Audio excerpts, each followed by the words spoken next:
Halo teman-teman, selamat malam.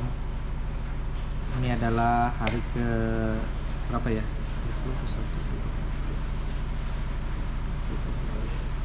Hari ketiga ya kami di lapangan. Ini sudah malam. Saya pakai penerangan ini senter ini makanya terang. Kami ini kembali seperti kemarin menginap di desa Tawai Hawi yang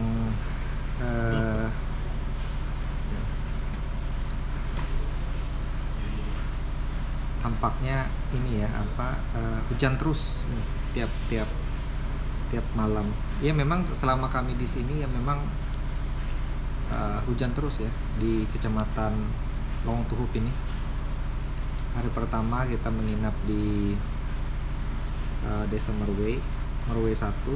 Hari kedua kita menginap di sini di desa Tawahawi dan juga hari ketiga ini di Tawahawi.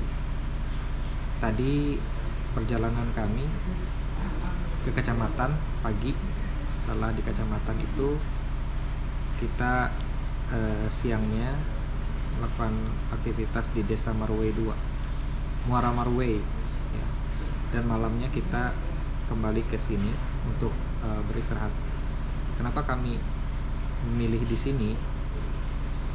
Karena di sini itu di Muara Hawi itu di Tawai Hawi itu airnya mudah gitu ya. Ada listrik desa di sini tuh nyala dia jam 5 sampai jam 10 karena dia pakai genset desa seperti itu. Nah, memang agak apa ya, seperti yang saya sampaikan, agak memprihatinkan juga bahwa kecamatan Lowong Tuhup ini ya, apalagi yang tempat kami tinggal ini adalah ring-ring satunya gitu ya, yang sangat dekat dengan perusahaan tambang batubara. Cuman yang anehnya adalah kan batubara itu ditambang untuk dijual kembali oleh para pengusaha itu, yang digunakan untuk menyalakan listrik, menyalakan PLTU, membangkit listrik tenaga uap. Tapi yang anehnya adalah justru tempat penghasil batubara itu, di mana batubara itu diambil dari dalam tanah ya, digali, justru yang sampai sekarang itu listriknya nyala ya mungkin hanya beberapa jam gitu ya, padahal dia yang menghasilkan batubaranya. Saya juga bingung bagaimana sih logika berpikirnya hal seperti ini tuh bisa terjadi gitu ya. Mungkin teman-teman yang punya konsepnya itu bisa komen aja di bawah gitu ya, seperti apa ya. Saya tidak mau terlalu banyak berpendapat, berspekulasi, walaupun ya banyak aja gitu ya yang menjadi konsen saya yang bisa saya sampaikan, tetapi ya saya mau juga diskusi gitu ya dengan teman-teman. Memang untuk membangun suatu infrastruktur itu ya teman-teman membutuhkan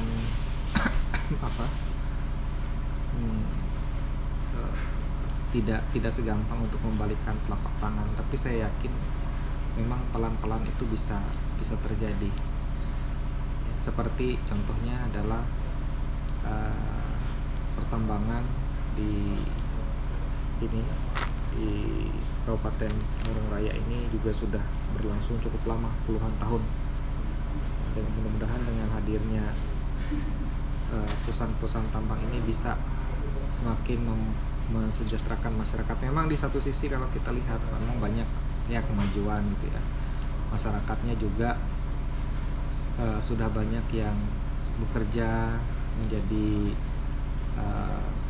karyawan di perusahaan, tetapi kita harus memikirkan tentang sustainability, karena kan perusahaan tambang itu mungkin tidak selamanya dia dapat melakukan kegiatan gitu, pasti juga nanti ya nggak tahu ya, mungkin 10-20 ya mungkin puluhan tahun lagi mungkin cadangan dari batu baranya itu juga akan habis gitu ditambang. Nah karena kan kita juga harus memikirkan yang namanya energi terbarukan seperti itu. Nah ini yang patut kita pertimbangkan dengan masalah pertambangan. Memang agak rumit gitu ya terkait dengan pertambangan masyarakat ini. Kemudian juga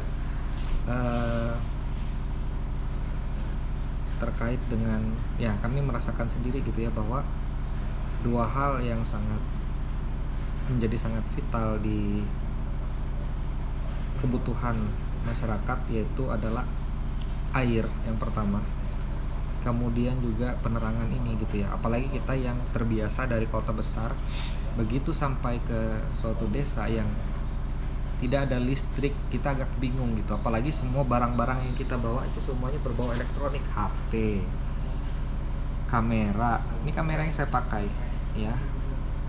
Kemudian macam-macam ya, semuanya pakai alat cas-casan semua nih. Ya, laptop untuk kita bekerja itu semuanya harus kita cas. Ya, listrik sangat penting. Kemudian yang kedua adalah air. Air ini menjadi sangat penting. Masyarakat di sini itu ya seperti yang saya sampaikan masih vital penggunaan air sungai itu.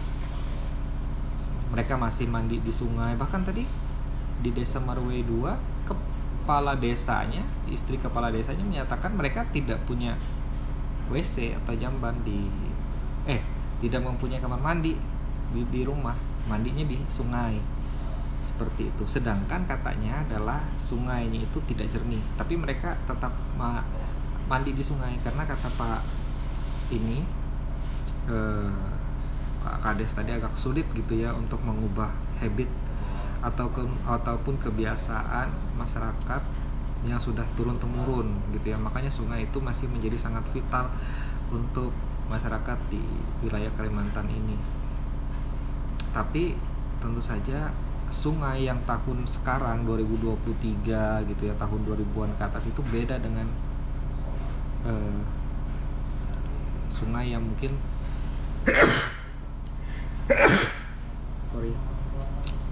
di tahun-tahun 60-an, 70, 80 gitu ya, yang masih jernih gitu ya, yang memang mungkin mereka masa kecilnya memang menggunakan sungai itu gitu ya sebagai mandi, cuci, kakus, kemudian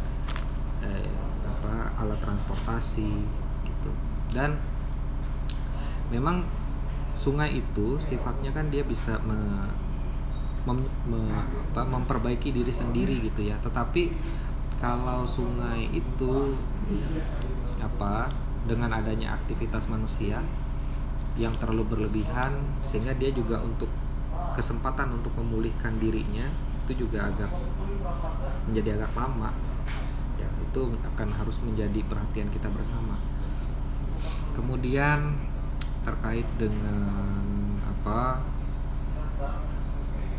menurut saya ya, masyarakat di sini itu ya seperti yang diceritakan bahwa pihak perusahaan itu sudah ada membantu untuk membangun jaringan pengadaan air bersih dengan pipa-pipa yang panjang gitu ya. Nah ini jam 10 nih teman-teman, udah mungkin jam 9:30, jam 10 kebetulan listrik kita mati. Nah orang-orang di sini itu juga menggunakan listrik tenaga surya gitu, jadi sekedar untuk menyalakan menyalakan lampu gitu ya, lampu emergency. Makanya saya katakan jam 5 sore sampai jam 10 siap-siap untuk ngecas HP, ngecas laptop dan segala macam untuk bisa digunakan besok pagi. Nah besok paginya itu nggak listrik itu nggak nyala gitu, jadi listriknya itu hanya nyala beberapa saat. Nah ini yang mungkin ini akan menjadi perhatian kita bersama, pemerintah gitu ya, harus memperhatikan juga. Mungkin masyarakat itu ya terbiasa aja dengan kehidupan seperti ini, tapi menurut saya Kalau kita ingin SDM kita itu bagus, anak-anak itu bersekolah, bisa mengakses internet dan lain sebagainya, tentu saja ini jangan sampai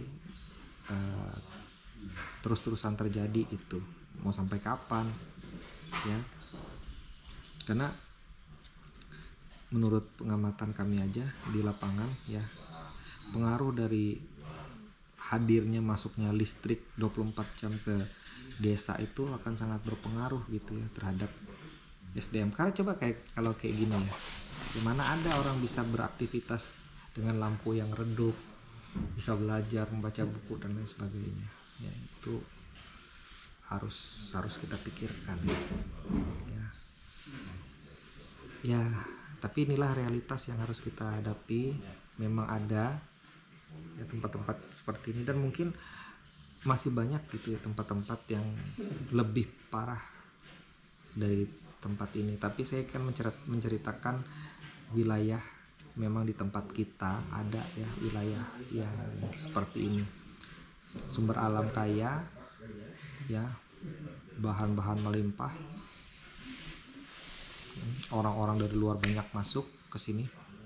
Bahkan katanya orang-orang bule itu sering datang ke sini untuk melakukan pembuatan film. Contoh misalnya seperti televisi luar negeri, NGC, Discovery ya. Mereka datang ke sini untuk mengambil film-film dokumenter gitu. Ya. Jangan hanya kita sebagai orang-orang asli di sini, hanya sebagai penonton seperti itu. Ya itulah teman-teman realitas kehidupan yang ada di ini, dan kami sebentar lagi akan tidur. Ini saya pakai penerangan senter ya, ini hujan sudah mulai reda. Kita akan melanjutkan perjalanan besok pagi ke desa Pendasiron. Setelah itu kita akan kembali ke Puruk Cahu siangnya dan mungkin menginap di Puruk Cahu. Setelah itu baru besoknya kita kembali ke Kota Palangkaraya. Oke teman-teman, terima kasih. Semoga teman-teman tetap dalam keadaan sehat, dan yuk, hasta luego.